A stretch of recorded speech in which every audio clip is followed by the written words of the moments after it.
Welcome to today's central exercise session in Mathematics 2. As usual, we'll be happy to take your questions for this central exercise session. Please use the chat at chat.tum.te for that. And we have a chat channel. The name is MA9714-CE for central exercise class. Please ask your questions in that channel and they'll be forwarded to me or answered directly in the chat.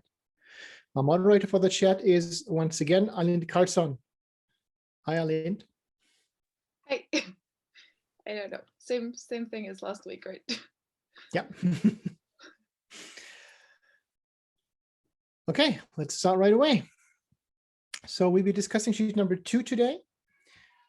Mainly two topics on that sheet. We have complex numbers, and we have eigenvectors and eigenvalues and their properties. So let's start with 2.1. That one is about complex numbers.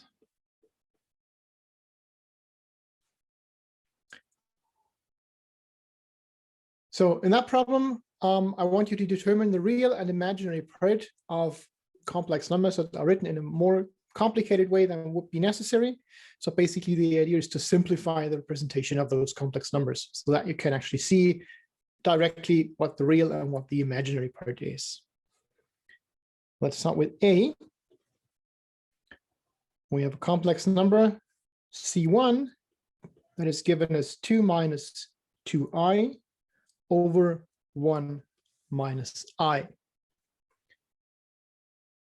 And if we want to simplify a complex number like that, usually what we do is we try to convert the denominator into a rational number, putting all that is non-rational into a real number, sorry, not rational number, into a real number. So you're putting everything that is not real, everything that is imaginary into the numerator.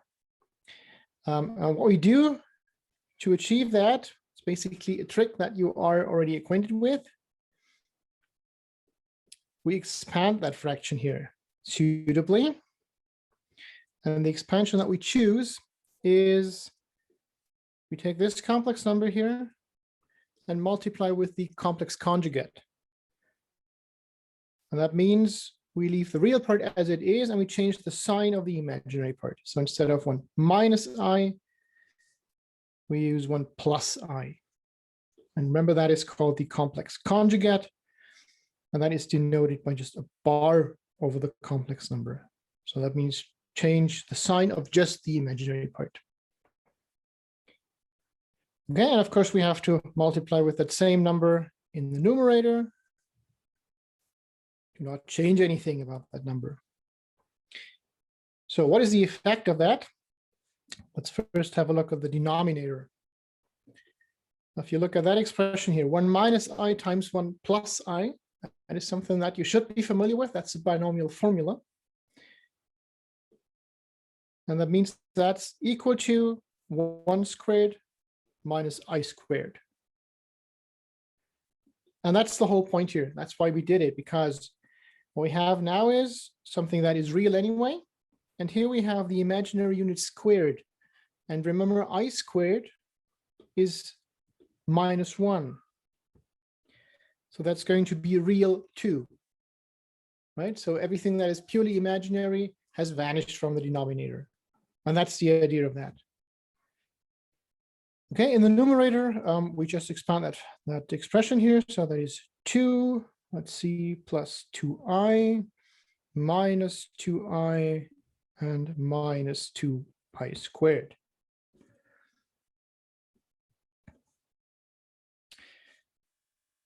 Okay, now in the denominator, I already said that I squared is minus 1. So we get 1 minus minus 1, so plus 1.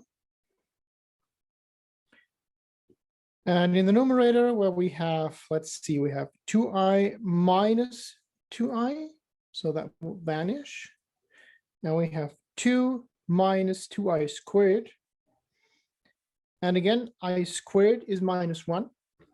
So we get minus 2.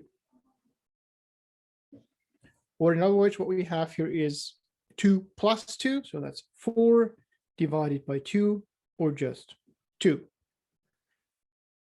So this complex number up here is just a very complicated way of writing 2.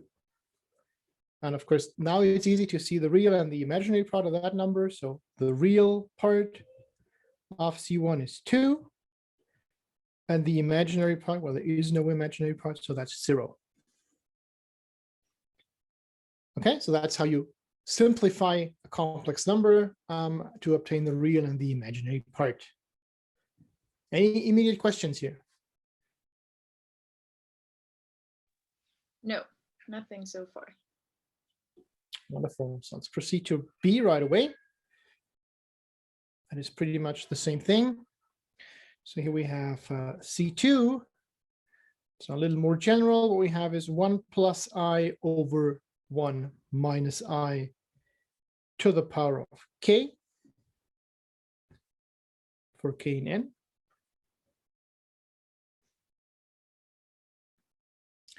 And of course, we can apply the same trick here.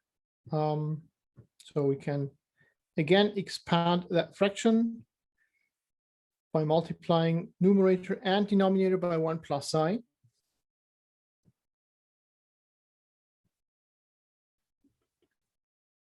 And in that case, well, what yields, let's see, that is 1 plus 2i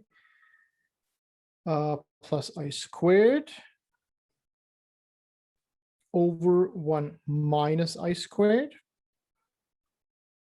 So remember, I squared is minus 1. So in the numerator, we have 1 plus 2i minus 1. So 2i remains. And in the denominator, we have 1 minus minus 1. So 1 plus 1, that's 2. So in fact, we're left with I. And of course, I forgot to take all of that to the power of k. But that doesn't really matter. So that's what we get in the end. So that means we just have I to the power of k. And well, what the real and imaginary part of that is, of course, depends on k. Now, k is in n, but we can, of course, so start that with 0 as well. Doesn't make much of a difference here. So let's give that a try. Of course, I to the power of 0 is 1. If we take k equals 1, then we get I to the power of 1, which is just I. K equals 2. I squared, that's minus 1. And k equals 3, I to the power of 3. That will be I times I squared, so minus I. And then if we take k to be 4, k to the power of 4 is I squared times I squared, so minus 1 times minus 1. So we're back to 1. And of course, the same thing, the same cycle will reproduce. So the same will happen for k equals 8, 12, and so on. And then if we increase by 1 more, then we'll be back to that case here, k equals 1. That happens again for k equals 5, k equals 9, and so on.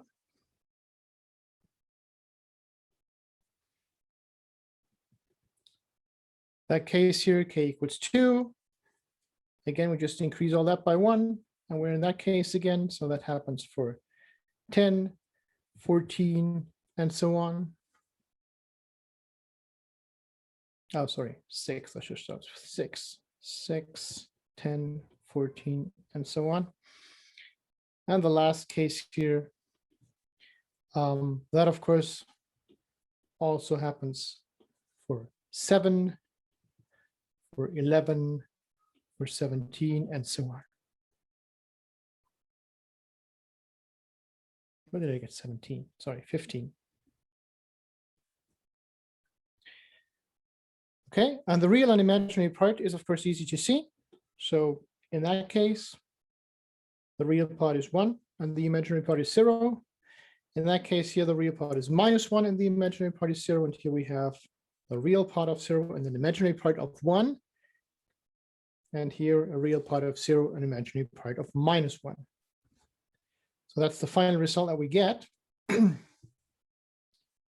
Real part of C2 is, well, let's list all those four cases. It's either 1, 0, -1, or again 0. And that's true for k is 0 or 4 or 8 or any multiple. This here, the case 0, that would happen for k is 1 or 5 or 9. -1 is true for k being 2 or 6 or 10 and so on. And again 0 for k being 3, 7, 11, and so on. And for the imaginary part, basically, if the real part is 1 or -1, then the imaginary part will be 0. So we have 0 for that first case.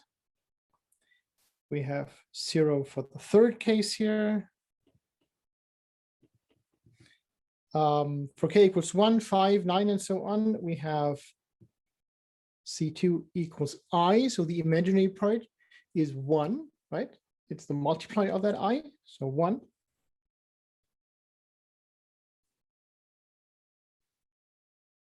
Equals 1, 5, 9, and so on.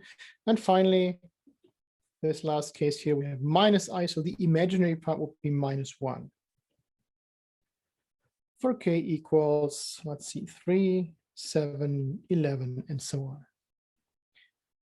Okay, so basically the same trick as we used in A, with the only complication being that we have to make this case distinction to deal with that k. Questions? So far there's only one question, whether in A it's you can say that it's obvious to see that it's 2, or if there's a reason for using the binomial formula. Well, I can say that it's obvious to see that it's 2. Well, of course, you could do this easier than I did it here. Basically, I wanted to show you that method, which works generally. You could, of course, also factor out the 2 here in the numerator, and then get this here. And of course, that's equal to 2, right? So that will be the shortcut solution. But the one I showed you here, that's the more general approach. Yeah. Otherwise, there's no questions. Okay, thanks. So obviously you're getting complex numbers. That's good. So let's see if you're also getting eigenvalues and eigenvectors. Start with C22 then. So in C22, we are revisiting a mapping that we have dealt with in the past in Math 1, and that is the orthogonal projection. Basically, you don't have to know a lot about orthogonal projections. It's just the formula, and that is given here in the exercise. So we have a vector u. That's a vector in R to the n without 0. And we want to project onto the space spanned by u. So we're considering the projection onto the space spanned by u. And that's a mapping that converts an n-dimensional vector to another n-dimensional vector. And it's defined as that. So projection of some vector x is given by the scalar product of u and x divided by the scalar product of u and u. So the norm of u squared times u. Yeah, so that is how we project the vector x onto the space, onto the line spanned by the vector u. And the task of this problem here is to show that this mapping has a couple of eigenvalues. And the first part is to show that u itself is an eigenvector of the projection onto u. Now remember, for an eigenvector,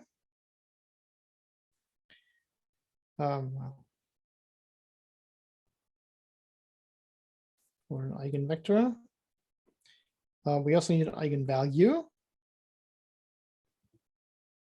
And the property of an eigenvector and an eigenvalue is that the mapping, so in this case, the projection, applied to that vector, let's call it V for a minute, applied to the vector V, is just a multiple of V. And if that is the case, then V is called an eigenvector, and lambda, a real number lambda, that is called the corresponding eigenvalue. The eigenvector must not be zero vector, but the eigenvalue can, of course, be zero, right?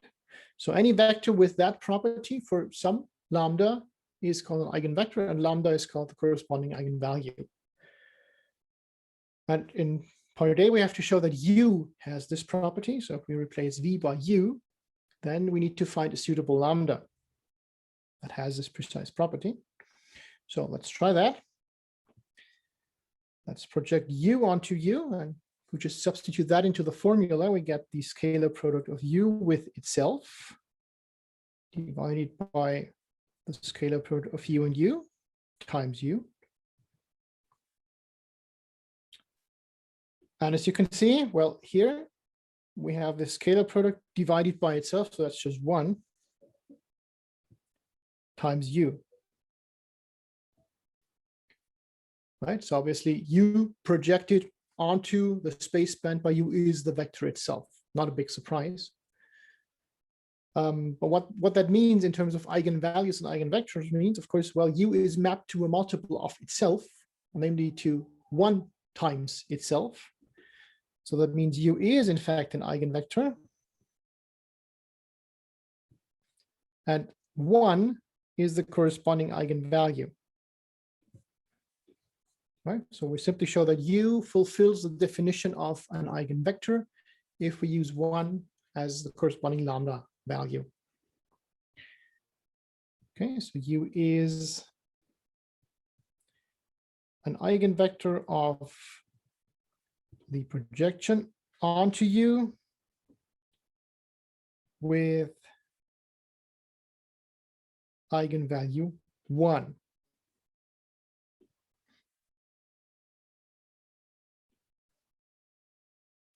Questions so far? No questions so far. No questions. So wonderful. Well, can't wait to get out to the sun. Good. So let's go with B then. So in B, we are given a vector V that's not 0, but orthogonal to U. So V is a vector in R to the n, not the 0 vector. And V is orthogonal to U. So that means the scalar product of V and U is 0. It's a definition of orthogonal vectors. And again, we're asked to show that V is an eigenvector of the projection onto U and determine the corresponding eigenvalue. So what we do is the same thing as we just did. We substitute V into the definition. And we get, well, that is the scalar product of V and U divided by the scalar product of U and U times U. And what we just said, the scalar product of V and U is 0. So this here is 0. So 0 divided by something is obviously 0. So we get 0 times U, which is a 0 vector. And that, of course, could also be written as 0 times V. So again, if we look at the input, the input here, that is V, and the output is a multiple of V, 0 times V. So again, V satisfies the definition of an eigenvector if the corresponding eigenvalue is 0. So V is an eigenvector of the projection onto U with eigenvalue 0. And in fact, just as a quick remark, if you have any mapping and an eigenvector with eigenvector 0, what that means basically is that the vector is mapped to the 0 vector, 0 times itself. All right, so for any linear mapping, if V is an eigenvector with eigenvalue 0, then let's call the mapping F. F of V is 0 times V, and that's the 0 vector. And that, of course, means V is in the kernel of F by definition. The kernel is everything that is mapped to 0. And of course, the reverse is also true. If V is in the kernel, then that means, well, F of V is 0 by definition. And if that is a 0 vector, then we can always write that in the form 0 times V. So that means it's not only this, it's also this direction here, right? So in other words, the eigenspace of any mapping with respect to, oops, I wrote this in the other way, the eigenspace of any mapping with respect to the 0 eigenvalue is the same thing as asking for the kernel of that mapping. Right? And that's precisely what we did here. So we show that an orthogonal vector to U is in the kernel of the projection. Okay, questions about this one? The only question I have is, so in A, is every vector onto the projection of itself an eigenvector? Is every vector? I didn't quite get the question. So if you project onto U, will U then be an eigenvector of the projection? Yes, that's exactly what we showed. What we showed. Yes, right. Yeah, I don't have anything else. And of course, every multiple of U will also be an eigenvector then. Yeah? Same eigenvalue. Okay, if you don't have anything else, let's move on to 2-3 then.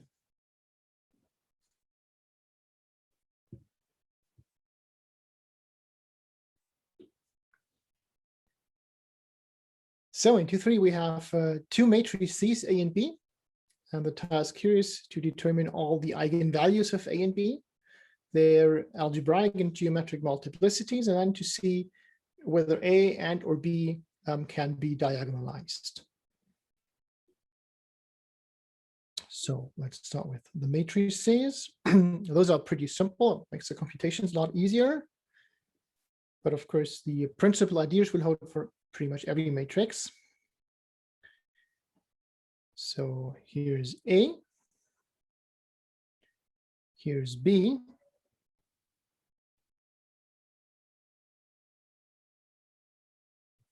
and of course, if you look closely at B, you can see right away that B is, in fact, a diagonal matrix. So it certainly can be diagonalized. There is a basis such that the transformation of B to that basis has diagonal form, right? Namely, the canonical basis.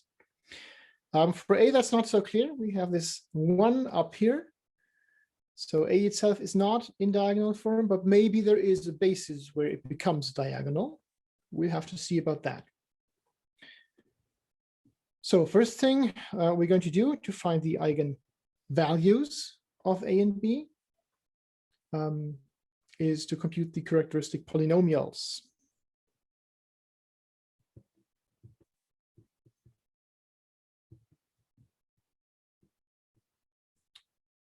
So the characteristic polynomial of the A with respect to lambda. Characteristic polynomial is simply defined as the determinant of A minus lambda times the identity matrix of suitable size. So what we do is we take this matrix A and we subtract lambda on the diagonal.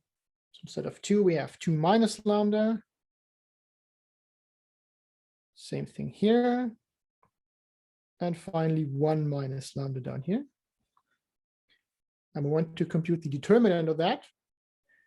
Now, this is an upper triangular matrix, right? So only zeros below that triangle. And that means the determinant is simply the product of the entries on the diagonal. So that can easily be computed. That is 2 minus lambda squared times 1 minus lambda.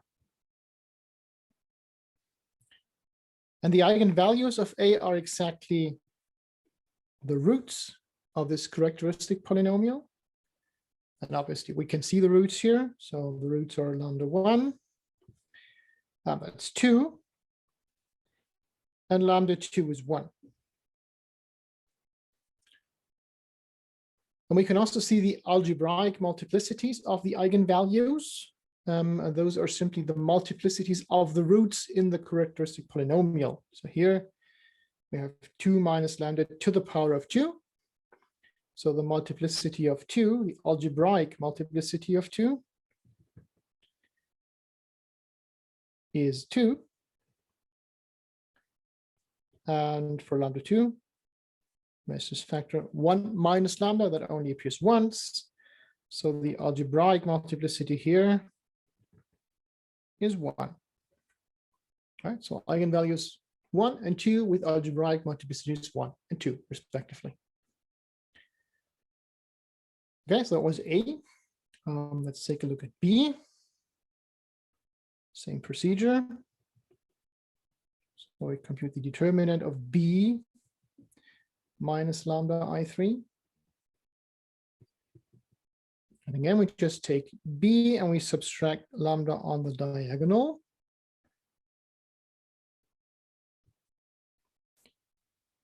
And again, that matrix is an upper triangular matrix. It's even a diagonal matrix. So the determinant is the same as before. We get 1 minus lambda and 2 minus lambda squared. And of course, the order of the factors does not matter at all for the roots and their multiplicities.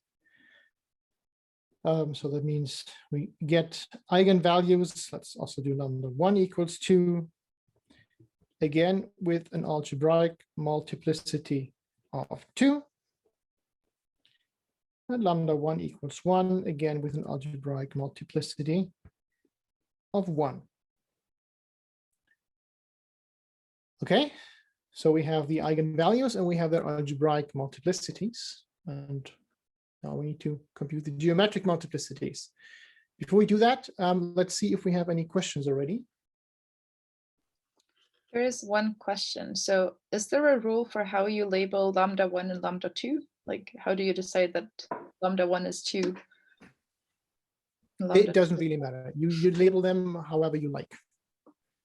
Also, you don't have to call them lambda. That's just convention. You could also label them alpha, beta, gamma if you want. I just decided to label them in that way so that the one with higher algebraic multiplicity will be first. That's just a matter of taste. More questions? So there are a couple of people typing, but so far I don't have.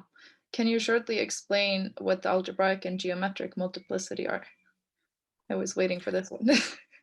So basically, I'll get to geometric multiplicity in just a second or a minute. For algebraic multiplicity, what you do is you write the characteristic polynomial as a product of what we call linear factors. So factors are that form, constant, minus, or plus lambda. That's a linear factor. And you write that as a product of linear factors, and you collect them as possible. So all the same linear factors are put into one with an appropriate power, like here. Yeah. So you have 2 minus lambda to the power of 2 instead of 2 minus lambda times 2 minus lambda. And basically that power here is then the algebraic multiplicity. Or you could say you count the number of equal linear factors that appear, and that's the algebraic multiplicity of that root. Yeah. So that linear factor here, that appears twice. So the algebraic multiplicity of that root is 2. And this one appears once. So the algebraic multiplicity is 1. And then there was a related question. So this means that we have eigenvalues 2, 2, 1. Like there are two twos appearing. Yes, so the eigenvalues of, one. let me write that down maybe, the eigenvalues of A, eigenvalues of A are 2, again with algebraic multiplicity 2 and 1, with algebraic multiplicity 1, and the eigenvalues of B are the same.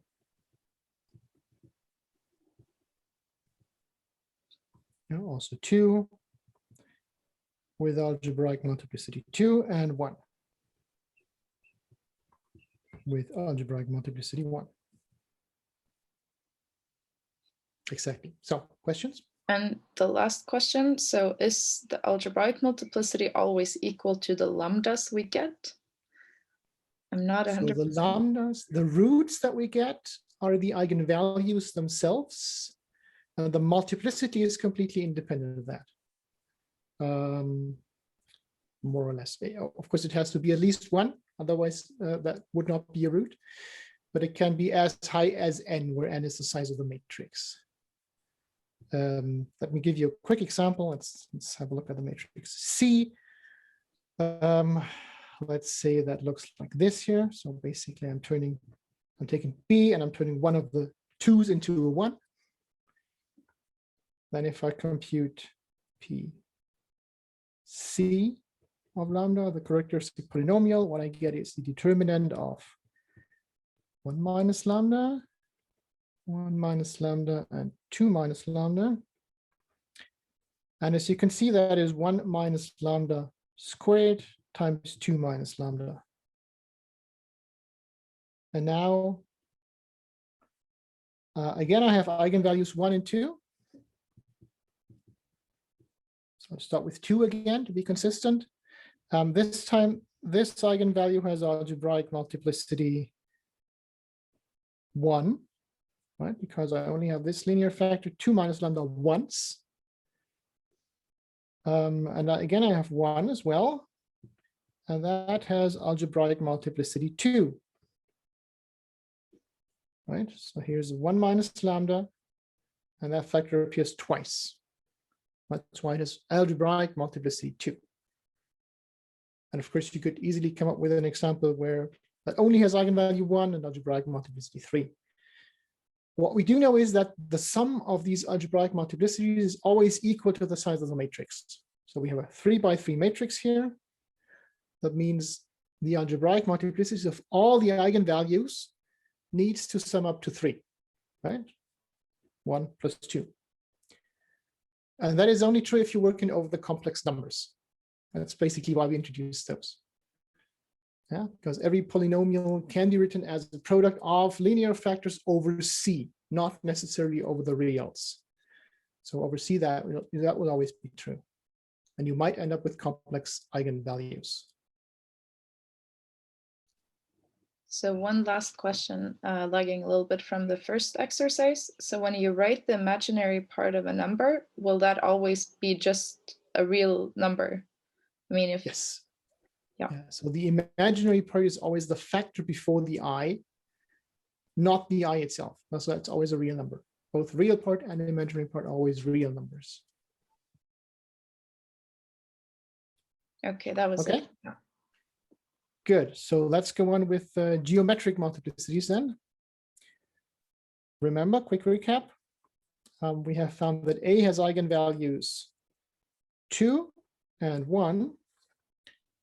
2 with algebraic multiplicity 2 and 1 with algebraic multiplicity 1. Let me copy that.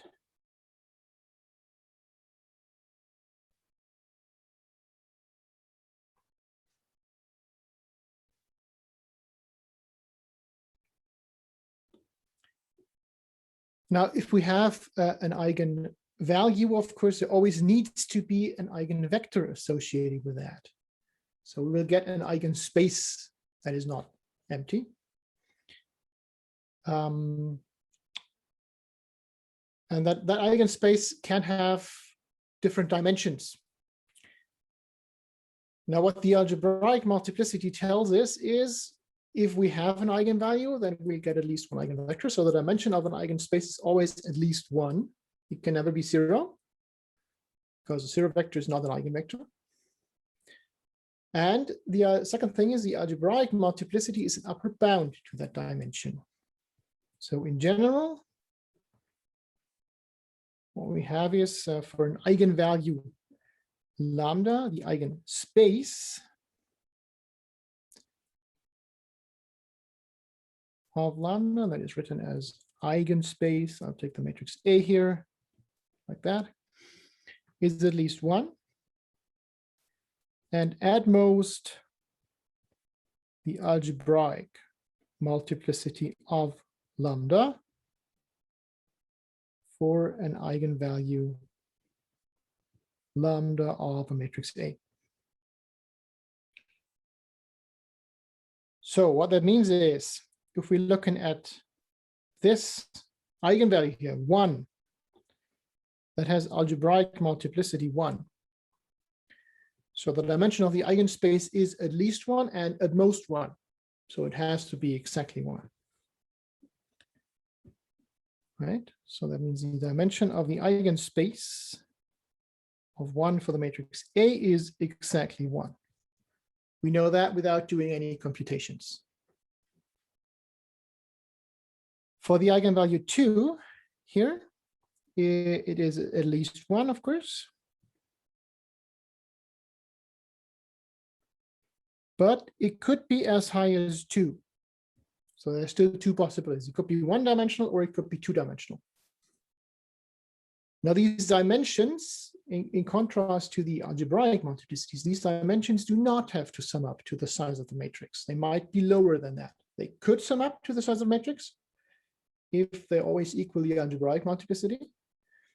But if they don't, the sum could be lower. It can, of course, not be higher. Okay, so and this dimension, that is what we call the geometric multiplicity. Right, so this dimension here of the eigenspace, that is called the geometric multiplicity of that eigenvalue lambda.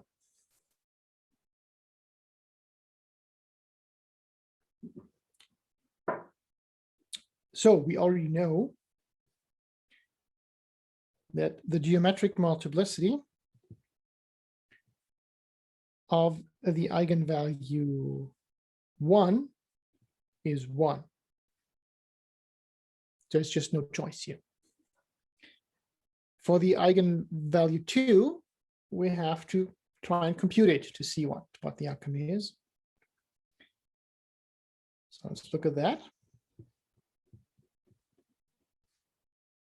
So to compute the eigenspace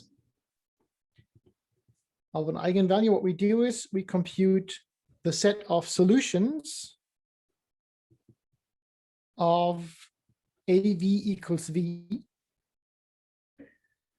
or in other words, we compute the kernel of A minus identity matrix. Right? You take the V to the left, you have AV minus V equals 0, or A minus I times V equals 0. So we need to compute the kernel of A minus, oh, sorry, I should have added a lambda here above. Of course, that need not be 1. In that case, it's 2. So we need to compute the kernel of A minus 2I3 in that case. So basically, we take the eigenvalue, we subtract it on the diagonal, and we compute the kernel of the resulting matrix.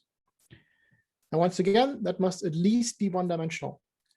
So if you end up with a full rank matrix, you've made a mistake somewhere, either in that computation or the eigenvalue is wrong already. So we want the kernel of A minus 2 on the diagonal. So A is this here. Let's subtract the 2 on the diagonal and only on the diagonal.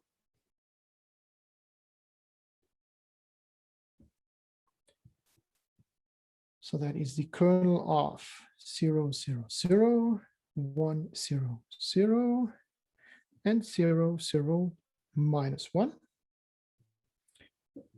And as you can see, we could rearrange that a little. We could keep the first row. We could move the third row to position 2 and the second row to position 3. So that the 0 row is at the very end if you want that. And you can see we have these two pivot elements here, meaning that the variable corresponding to the first column is a free variable. So in other words, well, what these equations here say is that says x2 is 0, that says x3 is 0, x1 is free. So the set of solutions is given by the vector 1, 0, 0 and its multiple. So the span of 1, 0, 0. So what we can see is the eigenspace of A for eigenvalue 2 is one-dimensional. So the geometric multiplicity of lambda equals 2 for A is the dimension of this eigenspace here. Sorry, like A of 2, and that is 1. Okay, so for A, we have all the information now.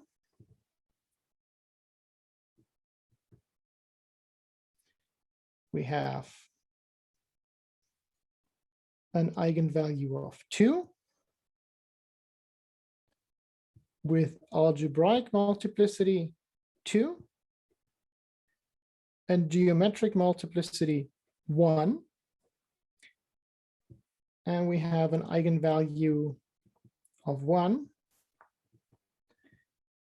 with algebraic multiplicity 1 and also geometric multiplicity 1. So that means for the eigenvector 1, algebraic and geometric multiplicities do match, but not for the eigenvalue 2. So what we have here is the geometric multiplicity is strictly less than the algebraic multiplicity. And that means there is no basis that consists of eigenvectors of A for the space of 3. So that means A cannot be diagonalized. So there is no basis where A would have diagonal form transformed to that basis. Questions so far before we do the same thing for B? No, not Good. really. So let's get to B right away. So remember for B, when did we do that? Up here. So for B, the eigenvalues were also 2 and 1 with the same algebraic multiplicities. Just copy that here. So eigenvalue 2 with algebraic multiplicity 2, eigenvalue 1 with algebraic multiplicity 1. What we again know right away that the geometric multiplicity of this eigenvalue 1 will of course then also be 1.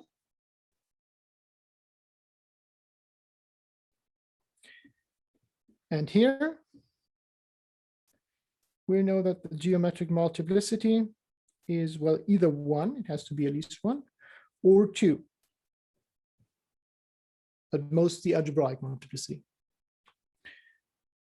So again, to see if the matrix can be diagonalized, we need to find out about this geometric multiplicity. If that's 2, then we can diagonalize B, and that's what we would expect, of course, because B is diagonal. And if it's 1, then we cannot diagonalize B. So let's see, we need to determine again the eigenspace of B now for the eigenvalue 2. So again, that's the kernel of B minus 2i3, or the kernel of, let's see, 1 minus 2, 0, 0, 0, 2 minus 2, 0, and 0, 0, 2 minus 2. So we need to compute the kernel of -1, 0, 0, and then 2 0 rows, 0 columns, sorry. So this is already in excellent form. We have this -1 here as the only pivot element, and that corresponds to the equation x1 is 0. And those two columns corresponding to x2 and x3 correspond to free variables. So we again get basically one basis vector for each free variable. Let's start with the one corresponding to x2. So we said x2 to 1, x3 to 0, and then compute the corresponding x1 value, which in this case is always 0. It doesn't depend on x2 and x3 here, but it could in general. And the second basis vector is given by setting x3 to 1 and x2 to 0. And again, x1 is always 0 here. So that is a basis for the eigenspace of B for the eigenvalue 2. And we can see that's two-dimensional. So the dimension of the eigenspace of 2 for the matrix B is 2. And that means the geometric multiplicity of the eigenvalue 2 is 2.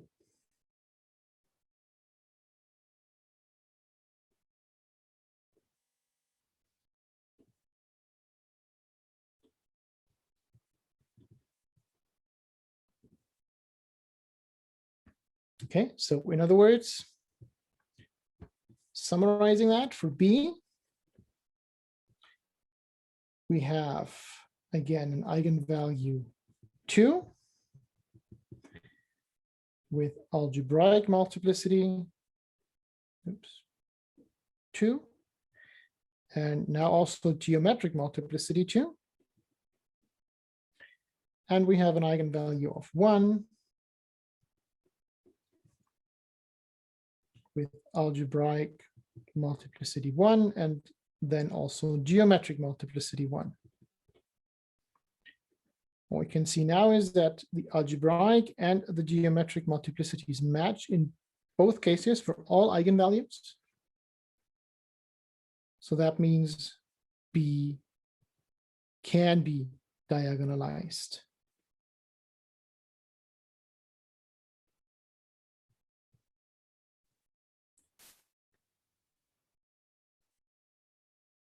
Okay, and that's what the problem statement asks for. Notice it does not ask for the suitable transformation matrix, so we don't have to compute that. Of course, it wouldn't be hard to come up with that. Yeah, it's just the identity matrix in this case. But you don't have to write it down. Something you don't have to write down, you better not write down because you might make a mistake. So, questions? Okay, so one question is, if every eigenvalue of the matrix has algebraic multiplicity of 1, will it then always be diagonalizable? Yes, so if you have an n by n matrix, and you get n eigenvalues and different eigenvalues, each with algebraic multiplicity 1, then the geometric multiplicity for all of these will be 1, so it will be diagonalizable. That's right, yes. So if all the eigenvalues are distinct, no higher algebraic multiplicities, then you always have a diagonalizable matrix. And then a second question, does the condition that the algebraic and geometric multiplicity of every eigenvalue of a matrix have to be equal suffice to know whether the matrix is diagonalizable? Yes, that's exactly the condition here. So if the algebraic and the geometric multiplicity agree for every single eigenvalue of a matrix, then and only then can it be diagonalized. And remember, all that holds over the complex numbers. And there's a second part. So does it mean that the eigenvectors automatically form a basis of Rn? Or do we have to ensure separately that the eigenvectors form a basis? So what we have learned in the lecture videos is that eigenvectors for different eigenvalues will always be linearly independent. That means we can throw all of these together and have something linearly independent. if we make sure that the vectors that we have for one eigenvalue are actually linearly independent. So basically, we have to come up with a basis for every eigenspace, for every eigenvector, every eigenvalue, sorry. And then we can throw all of these small bases together to get a basis of the Rn. Again, if algebraic and geometric multiplicities agree for every eigenvalue. Otherwise, there will be one eigenspace, or more than one eigenspace, that don't have enough eigenvalues, eigenvectors. Okay, and then there's a question here in Zoom. Why would the diagonalized matrix of B be the identity matrix? Well, if you don't believe me, just do the computation. So we made most of that already. So here's so I think the basis. The understanding is he thinks the diagonalized matrix of B will be the identity. Oh, okay, that's a misunderstanding. No, the diagonalized matrix of B will not be the identity, of course. So what I was saying is a suitable transformation matrix to diagonalize B would be the identity matrix, right? Because obviously, if I compute S to the -1 times B times S, well, that's just B, and B is diagonal already, so no need to change anything. Of course, if you wanted to, you could come up with a different transformation matrix that just rearranges the order. That would also be possible if you wanted to do it in a complicated way. Yeah, that's everything I see so far. I don't really have any more questions. And I don't think anyone are typing either, so. Okay, so I guess we're on time today. It was easier than last week. Yeah, it'll get more complicated. Maybe you okay, should... so let's close Centralized This class for today. Thanks a lot for participating. Thanks a lot to Eileen for moderating our chat. And I'll see you all next week, or as usual in the tutorials on Thursday. So if there's any more questions once you go through the homework, and just please drop into your tutorial class on Thursday, 2 to 5. The link is on the Moodle page of the course. I'll see you then. Allowed to ask anything on the Thursdays, so come and ask.